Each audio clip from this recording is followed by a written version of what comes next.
بسم اللہ الرحمن الرحیم۔ السلام علیکم ورحمۃ اللہ وبرکاتہ۔ پیارے ناظرین، آج کی اس ویڈیو میں اللہ تعالیٰ کے صفاتی ناموں کے بارے میں اور ایک اللہ کا صفاتی نام کا وظیفہ بھی اس ویڈیو میں بتانے جا رہا ہوں۔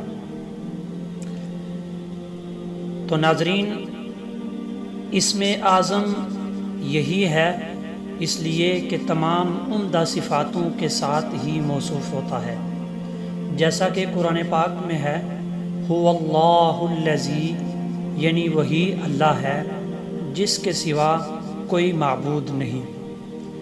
آسمان و زمین کی تمام چیزیں اسی کی تسبیح بیان کرتی ہیں، وہ عزتوں اور حکمتوں والا ہے۔ ان آیات میں تمام نام صفاتی ہیں، نام اور لفظ اللہ ہی کی صفت ہیں، یعنی اصلی نام اللہ ہے۔ دوسری جگہ فرمایا کہ اللہ ہی کے لیے پاکیزہ اور عمدہ نام ہیں۔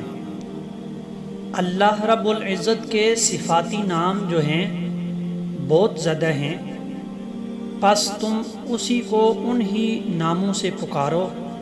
اللہ کو پکارو یا رحمان کا کر پکارو، جس نام سے ہی پکارو اسی کے پیارے پیارے اور اچھے اچھے نام ہیں۔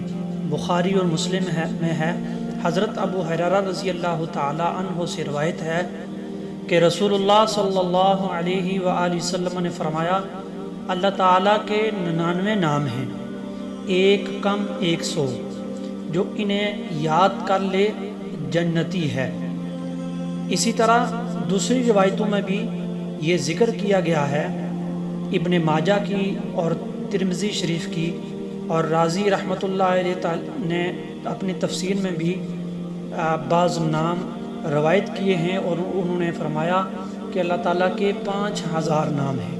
1000 تو قرآن شریف اور حدیث میں ہیں، 1000 تورات اور 1000 انجیل میں، اور 1000 زبور اور 1000 لوح محفوظ میں ہیں۔ حضور نبی کریم صلی اللہ علیہ وآلہ وسلم نے فرمایا، جو شخص اسماء الحسنی کو یاد کر لے یا پڑھتا رہے گا وہ جنت میں داخل ہوگا۔ تو ناظرین، ان میں سے اکثر ناموں کا ذکر قرآن میں موجود ہے۔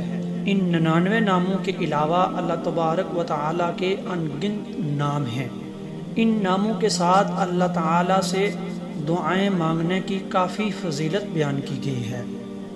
تو ناظرین، آج کا جو وظیفہ لے کر آیا ہوں آپ کے لیے، وہ اللہ کا اسم ہے اللطیف۔ اللطیف کا معنی ہے بڑا لطف و کرم فرمانے والا۔ 133 بار 133 بار جو شخص یا لطیف پڑھے گا، انشاءاللہ اس کے رزق میں برکت ہوگی اور اس کے تمام کام بخوبی ہو جائیں گے۔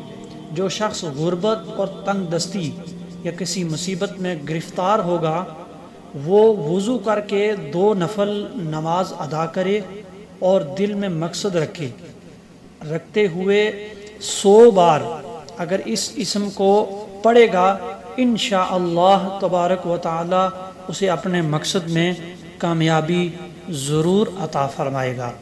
اللہ تعالی ہمیں عمل کی توفیق عطا فرمائے۔ جزاک اللہ۔